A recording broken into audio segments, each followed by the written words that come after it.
Eto ba yung pinag-awayan nyo sa Senado? Mga putang ina nyo! Araw-araw kami nagbabayad ng buwis para sa mga bilihin. Ang sinasabi nila, merong ayuda, pondo, programa para sa mga mahihirap. Nasaan? Nasaan?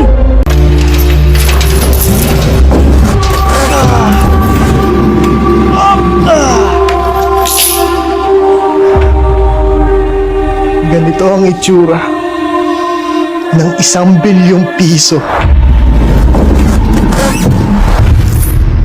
Ganito kalaki ang itsura ng 500 milyong piso na ninakaw ng mga korap na politiko. Ganito kalaki ang itsura ng 250 million. 100 milyon to?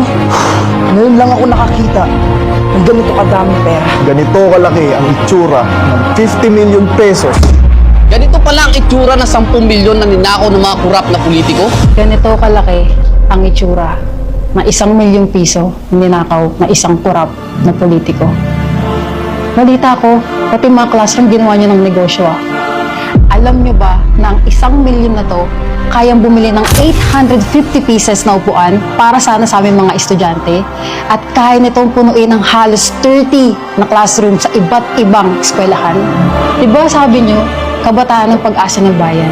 Pero bakit pati pondo ng edukasyon, pinoporsyentohan niyo? Porkit ba yung mga anak niyo sa private school nag-aaral, kaya sa amin wala kayong pakialam? Ilang henerasyon pa ang nanakawan niyo ng kinabukasan? Kung hindi kayo, sino ang tutulong sa amin mga estudyante na magkaroon ng magandang edukasyon? Kung hindi kayo, sino? Sino ang tutulong sa amin para magkaroon ng magandang edukasyon? Karapatan namin to eh. Pero bakit pilit niyo pinagkakait? Etong pera na to, pwede sana magamit sa maayos at magandang sistema to eh. Pero hindi ito nangyari dahil ito'y binulsa at ninakaw. Putang ina! Ganito pala ang itsura ng 10 milyon na ninakaw ng mga kurap na politiko. Sa 10 milyon na to, kung napunta lang to sa amin, kaya sana na itong bumili ng libu-libong sako ng binhi at pataba para sa aming mga magsasaka. Mga butil na sana'y itinanim na palay at naging kanin sa pagkainan ng bawat pamilya natin. Kayang-kaya na sana nitong bumili ng daang-daang makinarya at sistemang patubig. Dugot pawis ang puhunan namin dito. Pero kayong mga buayang nakaupo, kayo ang nakikinabang sa pera ng bayan. Imbis na umasenso, baon na kami sa utang. Hindi naman kami tamad eh. Pero paano kami uunlad? Kung paulit-ulit nyo kaming ninanakawan. Ganito kalaki ang itsura ng 50 million pesos na ninakaw ng mga korap na politiko. Kahit magtrabaho ako ng 10 taon na puro overtime, hindi ko kikitain to eh. Pero kayo, kayang-kaya niyong ibulsa to? Nakakapagod na ang putang inang sistema dito sa Pilipinas. Kahit anong sikap ko, kulang pa rin ang sahod para sa pamilya ko. Alam mo kung ano pa yung masakit? Yung buwis na kinakaltas sa sahod ko, hindi man lang bumabalik sa akin bilang maayos na serbisyo. Imbis na maayos na kalsada, murang bilihin, hindi! Puro sports car at mansyon ang nakikita ko sa social media. Ano yun? Kami nagpapayaman sa inyo? Ang sarap yung yakapin sa leg hanggang sa mag-violet na kayo. Tangina! Tapos kami isang kahig isang tuka? Gigigil ako sa inyo eh! Hindi pre!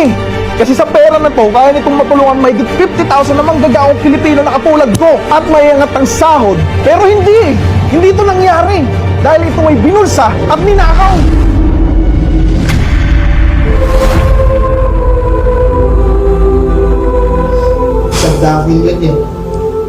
Sangdaang milyon to? Ganito pala kadami ang mga ninakaw ng mga kurap na politiko. Ngayon lang ako nakakita ng ganito kadaming pera. Grabe, 2 milyon sana ang nagugutom na Pilipino ang kayang pakainin nito. Eto ba yung pinag-awayan nyo sa Senado? Mga putang ina nyo! Araw-araw kami nagbabayad ng buwis para sa mga bilihin.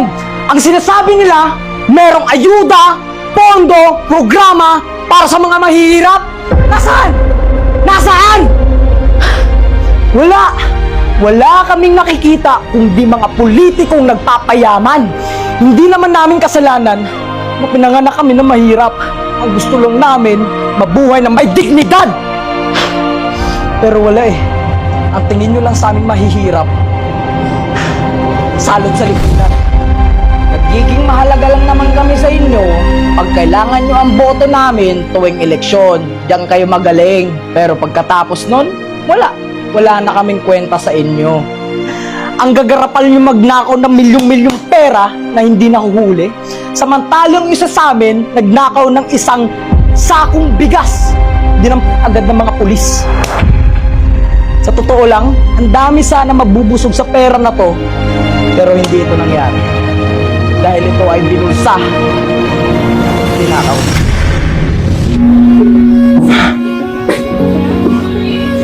Ganito kalaki ang itsura ng 250 million na ninakaw ng mga korap na politiko. Araw-araw akong bumabiyahe sa kalsada, nainitan, nauulanan, para lang makapag-deliver at may mauwi sa pamilya ko. Hindi nyo ba kayang gumawa ng tapat na proyekto na hindi nyo pinoprosyentuhan? Sira ang daan, puro lubak, halos buhay na namin yung kapalit sa bawat biyahe namin eh. Tapos yung kita namin, halos ubos na. Dahil sa putang inang mahal na gasolina na yan at sa mga boundaries namin. Di ba may pondo naman para sa kalsada, murang serbisyo at suporta sa aming mga rider. Pero saan napupunta? Putang ina. Ayun! Nasa bulsa ng mga buhaya. Tapos pag na-aksidente kami, wala kaming makuhang kulong. Kapag nawalan kami ng trabaho, wala kaming masasandalan. Sa malaking halaga na to, kaya nitong gawing ligtas at maayos na biyahe ang mga libo-libong tricycle driver, bus driver, jeepney driver, at sa mga kapwa ko rider na araw-araw na nagsasakripisyo para makapaghanap buhay. Pero hindi ito yung nangyari dahil ito ay binulsa at ninakaw.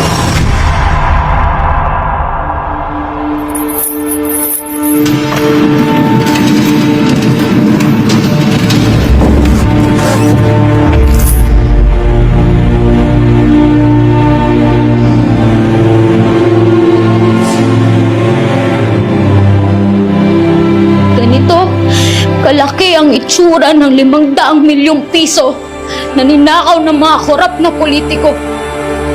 Kung napunta sana to sa amin, kaya sana nitong magdagdag ng halos 5,000 hospital beds para sa mga pampublikong hospital. Kaya sana nitong mag-provide ng daang-daang teknolohiya, pasilidad, at espesyalista.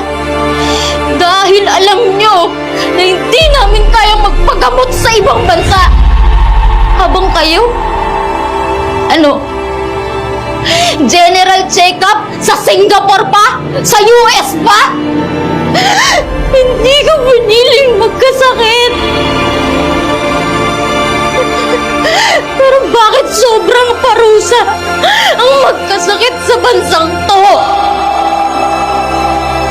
Yung sakit ko, pwede sanang malunasan. Kung meron lang sanang gamot at maayos na paggamutan. Pero pagdating ko ng ER, ang sinabi sa akin, wala daw gamit, wala daw gamot, wala daw bakanting kama, walang doktor, lahat na lang wala. Patayin niyo na lang ako! Ang masakit, alam kong may pondo para dito. Pero ninakaw na.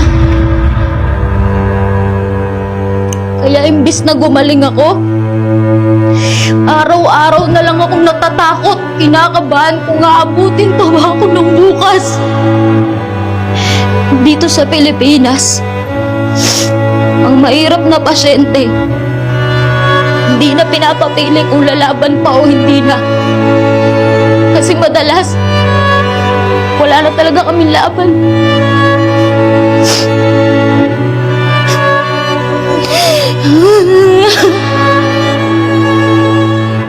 Hindi na tama! na ang kalusugan naming mahihirap ang sinasakripisyo para sa bulsa ng mga iilan. Hindi lang pera ninakaw niyo sa amin, pati yung karapatan naming mabuhay.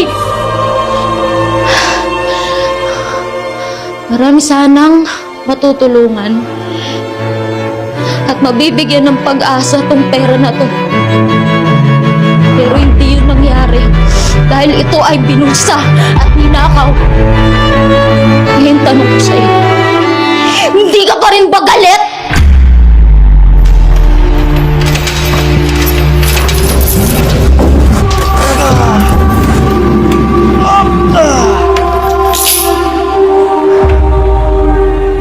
Ganito ang itsura ng 1 bilyong piso na ninakaw ng mga kurap na politiko. Kung napunta lang sana sa amin to, mababawasan ng halos 2,000 namamatay kada taon. Bawat sakuna, nakakatulog sana kami ng mahimbing na hindi nangangamba sa kaligtasan ng aming pamilya. Sa tuwing bumabagyo at umuulan, tapos sa isang iglap, inanod lahat ng baha, lahat ng meron kami. Bahay, gamit, pati mga alaala sa aming tahanan. At ang pinakamasakit, hindi bagyo yung sumira sa amin, kundi yung korupsyon.